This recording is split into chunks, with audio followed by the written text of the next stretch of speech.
I am not afraid of an army of lions led by a sheep.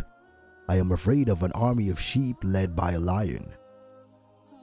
True love never has happy ending, because there is no ending to true love.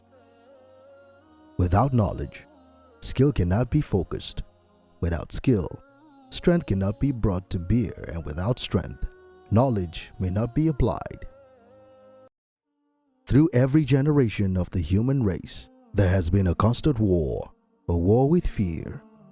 Those who have the courage to conquer it are made free, and those who are conquered by it are made to suffer until they have the courage to defeat it, or death takes them. In the end, when it's over, all that matters is what you've done. Bury my body and don't build any monument.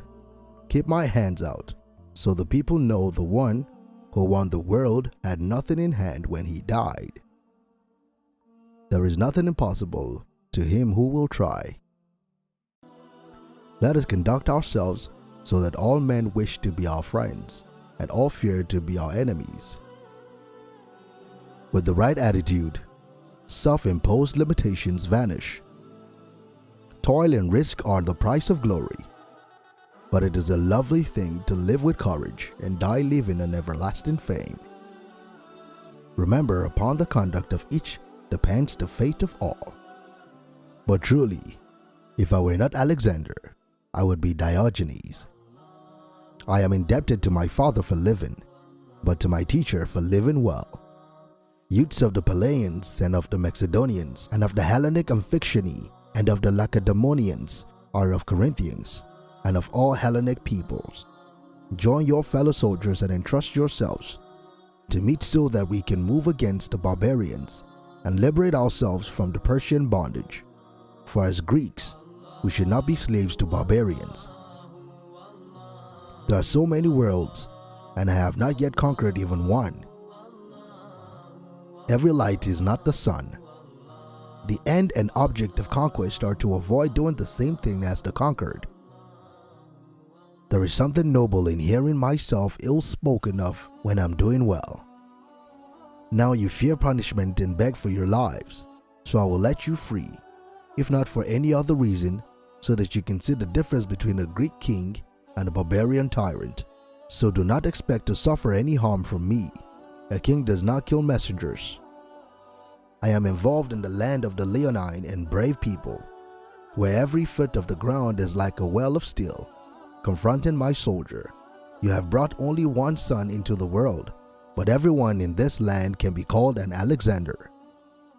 My logisticians are a humorless lot. They know if my campaign fails, they are the first ones I will slay.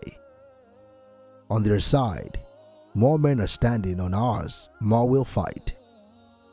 I had rather excel others in the knowledge of what is excellent than in the extent of my power and dominion.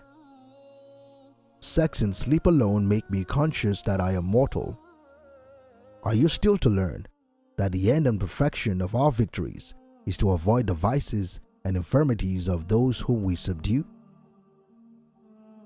I would rather live a short life of glory than a long one of obscurity. As for a limit to one's labors, I, for one, do not recognize any for a high-minded man, except that the labors themselves should lead to noble accomplishments. Are there no more worlds that I might conquer?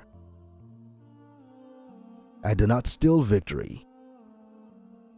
Your ancestors came to Macedonia and the rest of Hellas, Greece, and did us great harm, though we had done them no prior injury.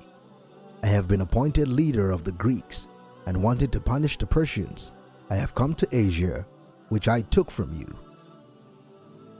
A tomb now suffices him for whom the whole world was not sufficient.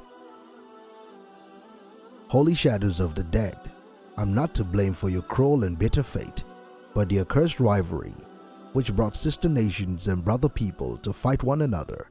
I do not feel happy for this victory of mine.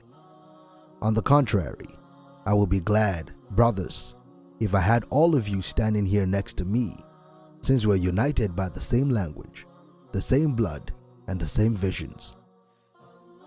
I am dying with the help of too many physicians. I send you a cafis of mustard seed, that you may taste and acknowledge the bitterness of my victory.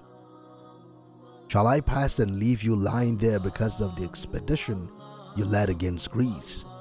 Or shall I set you up again because of your magnanimity and your virtues in other respects?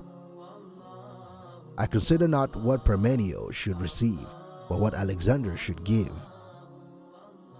We of Macedon for generations past have been trained in the hard school of danger and war.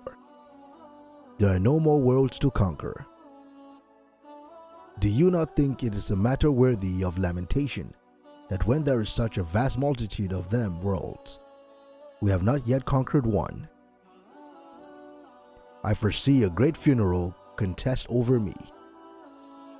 At Achilles' tomb, O fortune youth, to have found Homer as the herald of your glory, how great are the dangers I face to win a good name in Athens. O Athenians, what toil do I undergo to please you? Which quote from Alexander the Great did you find the most inspiring? Get involved and let us know in the comments down below. If you guys like this video, then be sure to give this video a big thumbs up. Also, if you don't want to miss out on any new future videos, then be sure to click on the subscribe button and turn on the notification under this video so that you're notified the next time we upload a video on the best quotes from world-known famous personalities.